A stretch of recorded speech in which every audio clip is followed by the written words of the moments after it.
Betting apps అన్ని promote చేసుకుంటూ మంచిగా ఆస్తులు కూడా పెట్టుకుంటూ అందరూ హ్యాపీగా ఉన్నారు. మిమ్మల్ని ఫాలో అవుతున్న వాళ్ళందరూ షాక్ అయ్యారు. వీళ్ళకి ఎక్కడి నుండి వస్తున్నాయి, బిల్డింగ్లు ఎక్కడి నుంచి వస్తున్నాయి, కార్లు ఎక్కడి నుండి వస్తున్నాయి, కేవలం యూట్యూబ్ నుంచే వీళ్ళకి ఇంత డబ్బులు వస్తున్నాయా అని ఆలోచించే వాళ్ళందరికీ నా అన్వేషి ఇగోరా వీళ్ళకి ఈ విధంగా డబ్బులు వస్తున్నాయా అని చెప్పి బయటికి పెట్టడం జరిగింది. ఏం చెప్తారు దీని గురించి? నా అన్వేష్ బెట్టింగ్ యాప్స్ చేసే వాళ్ళు అందరి గురించి డిస్కషన్ చేద్దాము, ఇవన్నీ బయట పెడదాము అని చెప్పి ఏమి ఆయన రాలేదు. ఫస్ట్ ఆఫ్ ఆల్ అన్ఫార్చునేట్లీ ఓ రాయేసిండి తగిలింది. ఫస్ట్ ఆఫ్ ఆల్ ఆయన బద్ధ శత్రువు ఎవరు అనేసి అంటే బయాసన్ని యాదవ్. బయాసన్ని యాదవ్కి 40 లక్షల మంది ఫాలోవర్స్ ఉన్నారు. కానీ ఈ అన్వేష్ ఎంత కొట్టించుకున్నా 2 మిలియన్, ఒక దాంట్లో 2 మిలియన్, ఇంకో దాంట్లో 2 మిలియనే ఉన్నారు అనమాట.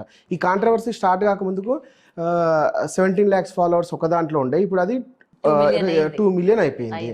సో జనాలందరూ కాంట్రవర్సీ, ఆబ్వియస్లీ జనాలు కాంట్రవర్సీయే చూస్తారు కాబట్టి ఆయన ప్రతి సంవత్సరము ఒక 40 రోజులు ఆయనే చెప్పిండు, స్టేట్మెంట్ ఇచ్చిండు. 41 days నేను కాంట్రవర్సీ చేస్తాను అనేసి చెప్పిండు అనమాట. ఇక్కడ ముఖ్యంగా బయాసన్ని యాదవ్ మీద ఆయన ప్లాన్ ఉండే అనమాట. సో ఆయననే టార్గెట్ చేసిన. ఆయనకి ఏమన్నా తెలుసా, రానా దగ్గుపాటి, ప్రకాష్ రాజ్ లాంటి వాళ్ళు, మళ్ళీ హైదరాబాద్ మెట్రో రైల్ మీద 1xBet నడుస్తుంది, ఆయనకి ఏమన్నా తెలుసా? అన్నీ ఒక్కొక్కటి ముందుకు వస్తుంటే అందులో సజ్జనార్ సార్ లాంటి ఐపీఎస్ ఆఫీసర్ ఒక అతను ఆయన ట్విట్టర్లో ట్వీట్ చేసుకుంటూ పోవడం వల్ల ఇవన్నీ కంట్రోల్ అవ్వడం జరిగింది. ఆయనేమి దీని మీద బ్రహ్మాస్త్రం మోపేసి ఏదో జనాలందరినీ సేవ్ చేద్దాం అనే ఇంటెన్షన్ కాదు. ప్రతిసారి కూడా ఇదే జరిగింది.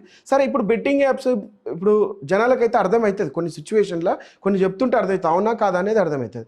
ఈ ఇయర్ బెట్టింగ్ యాప్స్ గురించి బయాసన్ని యాదవ్ మీదకే వచ్చింది టాపిక్, ఇది బెట్టింగ్ యాప్స్ చేస్తుండు అనేసి వచ్చింది. మరి లాస్ట్ ఇయర్ అనుకుంటాను, మరి లాస్ట్ ఇయర్ ఈయన అమెరికా పోయిండు అబ్బాయి. అమెరికా నేను బైక్ మీద అమెరికా పోయినా అని చెప్తున్నాను. ఓకే, నేను బైక్ మీద అమెరికా పోయినా అని చెప్తున్నాను. నువ్వు చదువుకున్నావు కదా, నీకేం అర్థమవుతుంది బైక్ మీద ఎట్లా పోతావు? అలా ఎలా వెళ్తారు? ఒక వ్యక్తి డ్రైవ్ చేసుకొని అంత లాంగ్ ఎట్లా పోతాడు? అసలు సముద్రం మీదకి పోతానా? ఆబ్వియస్లీ చదువుకున్నోనికి అర్థమవుతుంది. నేను ఇండియా నుంచి వెళ్ళి ఫస్ట్ ఆఫ్రికానో లేకపోతే ఇంగ్లాండో పోయినా, అక్కడి నుంచి మళ్ళీ షిప్పింగ్ చేసుకున్నా అనేది ఒక షార్ట్ వీడియోలో బయాసన్ని యాదవ్ హైదరాబాద్ నుంచి వెళ్ళి అమెరికా దాకా ఎలా పోయినానో అన్నట్టు ఒక షార్ట్ వీడియోలో చెప్తాడు. దానికి మిలియన్స్ ఆఫ్ వ్యూస్ వచ్చినాయి. అన్వేష్కి కొంచెం ఇబ్బంది అనిపించిందో కాలిందో ఏందో ఇక అయిన లాంగ్వేజ్లో. ఇక మీకు ఒకటి విషయం తెలిసేనా, హైదరాబాద్ నుంచి పొరగాడు అమెరికాకి ఎట్లా పోయిండో తెలుసా, బైక్ వేసుకొని సముద్రంలో పోయాడు అని చెప్పి కాంట్రవర్సీ స్టార్ట్ చేసిండు. దీంట్లో అసలు ఏం మ్యాటరే లేదు. అసలు ఆ అబ్బాయి మీద కాంట్రవర్సీ చేయడానికి అసలు మ్యాటరే లేదు. ఆబ్వియస్లీ సముద్రంలో నడుపుకుంటూ పోతాడు, ఎవడైనా రోడ్డు ఉందా? లేదు కదా, షిప్పింగ్ వేసుకుంటూ పోతాడు కదా. సో ఆ అబ్బాయి కూడా క్లారిటీ ఇచ్చింది, నేను షిప్పింగ్ వేసుకుంటూనే ఈ దేశం నుంచి ఈ దేశం నుంచి ఈ దేశంకి షిప్పింగ్ వేసుకుంటూనే పోయినా అన్న విషయాన్ని గురించి కూడా చెప్పిండు. దాని మీద అంత పెద్ద కాంట్రవర్సీ చేయడం వల్ల దానికి ఈ కాంట్రవర్సీ అయిపోయిన తర్వాత ₹1 కోటి వచ్చినాయని వీడియో పెట్టిండు. ఒకసారి 30 లక్షలు వచ్చినాయని పెట్టిండు, ఒకసారి 60 అని పెట్టిండు, ఇంకో నెల ₹1 కోటి వచ్చినాయి. నెంబర్ 1 యూట్యూబర్ని నేనే ఇండియాలో అని చెప్పి చెప్పుకున్నాను. ఇప్పటికీ MCN ఛానల్స్ ఉన్నాయి. MCN ఛానల్ వల్ల సోలో కంటెంట్ క్రియేటర్స్కి వ్యూస్ రావట్లేదు అని చెప్పిండు. ఎప్పుడు ఒక 4 ఏళ్ల కింద MCN ఛానల్ వల్ల సోలో కంటెంట్ క్రియేటర్కి వ్యూస్ రావట్లేదు అని చెప్పిండు. వినండి కరెక్ట్గా ఎలిగేషన్. సరే, ఇప్పుడు MCN లేదు, చాలా తగ్గిపోయింది. ఆ MCN లేనందువల్ల ఏ సోలో కంటెంట్ క్రియేటర్కి వ్యూస్ ఎక్కువ వస్తున్నాయి? ఎవరికి వస్తున్నాయి? ఆయనకు ఒక్కరికి తప్ప. ఇప్పుడు నేను కూడా సోలో కంటెంట్ క్రియేటర్ని, నా డాష్ బోర్డ్ చూపిస్తాను మీకు, నా యూట్యూబ్ ఛానల్ డాష్ బోర్డ్ చూపిస్తాను. ఎవరికి వస్తలేవు. దాని మీద ఎలిగేషన్ తెచ్చి వేయడం వల్ల అది ఆయనకు వ్యూస్ వచ్చినాయి తప్పించి దాని పెద్ద ఇది జనాలు పట్టేసుకొని యూట్యూబర్లు, చిన్న యూట్యూబర్లు 200-300 ఫాలోవర్స్ ఉన్నాడు కూడా నేను యూట్యూబర్ని, నాకు కూడా వ్యూస్ అందుకే వస్తలేవు అని చెప్పి #ban MCN encourage solo content క్రియేటర్లు అని చెప్పి హ్యాష్ట్యాగ్లు పెట్టుకుంటూ మొత్తానికి మొత్తం వస్తే ఈయనకు లక్షలు జనరేట్ అయింది తప్ప ఎవరికి రాలేదు. అసలు ఉమా ఏం తప్పు చేసిండు అని చెప్పి ఆయన మీద 1 సంవత్సరం ఎలిగేషన్ చేసిండు. ఇప్పుడు ఆయన అడుక్కోండు, ఆయన పెళ్ళయింది, నాకు డబ్బులు లేనప్పుడు అడుక్కోండు, డబ్బులు ఉన్నప్పుడు పోయి బంగారం కొనుక్కోండు. మరి నువ్వు కూడా అడుక్కున్నావు కదా, ఆఫ్రికా రైడ్ చేసేటప్పుడు, మన ఆస్ట్రేలియా రైడ్ చేసేటప్పుడు నువ్వు కూడా అడుక్కున్నావు, నాకు 10 లక్షలు కావాలి అని చెప్పేసి. మీరున్నారు ఇప్పుడు, మీకు ఒక ఇన్స్టాగ్రామ్ ఛానల్ ఉంది, మీకు ఒక నీడ్ ఉంది, ఇప్పుడు ఒక 1,00,000-2 లక్షలు ఏదో ఆరోగ్యం సమస్యనో ఎక్కడికైనా వెళ్ళాలో ఏదో ఉంది, ఒక QR కోడో లేకపోతే ఫోన్పే నెంబరో పెట్టినరు.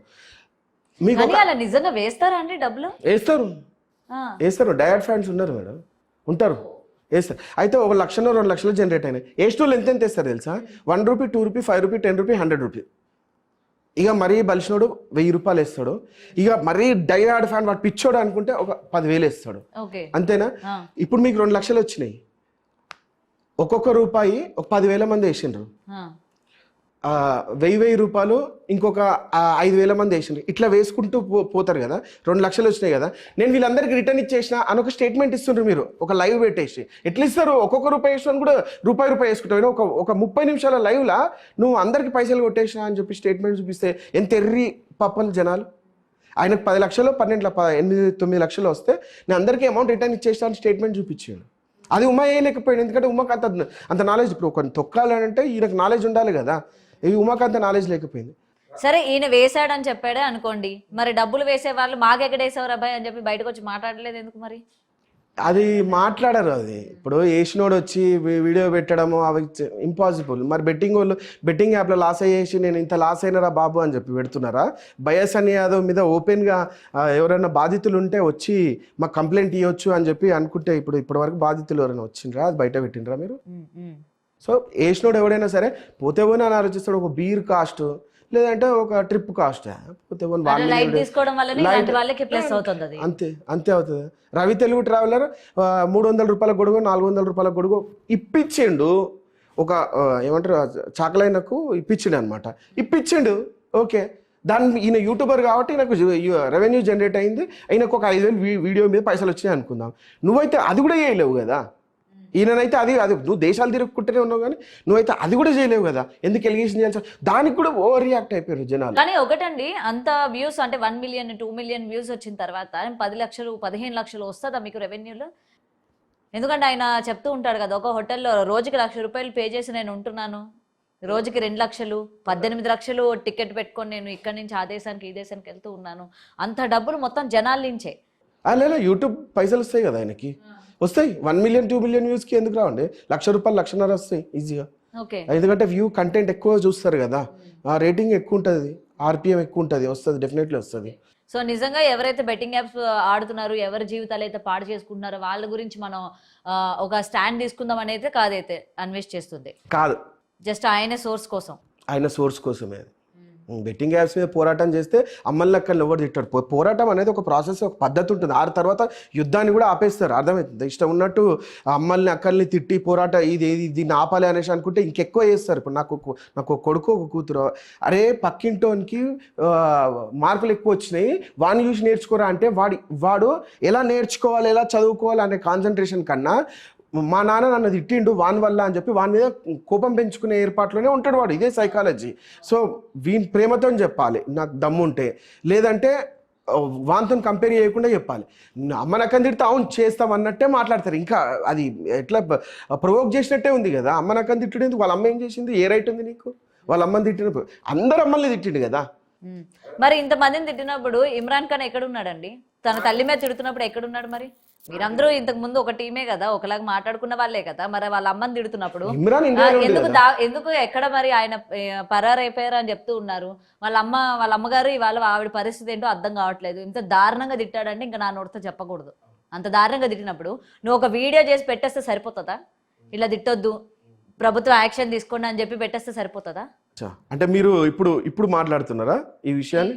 ఇప్పుడు అట్లా చేసేది లేకుంటే పరారీలో కాకుండా స్టాండ్ తీసుకునేది ఉండే అని చెప్తున్నా. ఒక మహిళగా మీరు ఆమె కూడా తల్లి కదా, సో ఆమె మీద కన్సర్న్ కూడా మీరు చూపించచ్చు కదా.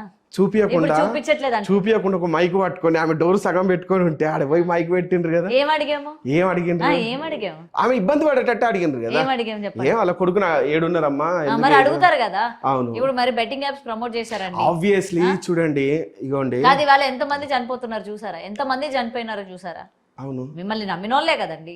ఇప్పుడు విజ్జుగౌడ్ నేను ఫాలో అవుతున్నానంటే అరే విజ్జుగౌడ్ అన్న ఏం చెప్పినా అది కరెక్టే కదా చెప్తాడు అని చెప్పి ఉంటది కదా.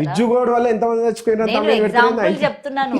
సరే మీ పేరు తీస్తే మీ మనోభావాలు దెబ్బతింటున్నాయి కాబట్టి అన్వేష్ కావచ్చు, ఇమ్రాన్ కావచ్చు, లేకపోతే వాటెల్స్ సో అండ్ కాల్ సెలబ్రిటీ కావచ్చు, వాళ్ళు చేస్తున్నారంటే ఇది లీగల్ అయితేనే చేస్తారు. చిన్న యూట్యూబర్ ఇప్పుడు నువ్వు నేను కొట్లాడుకుంటే ఖచ్చితంగా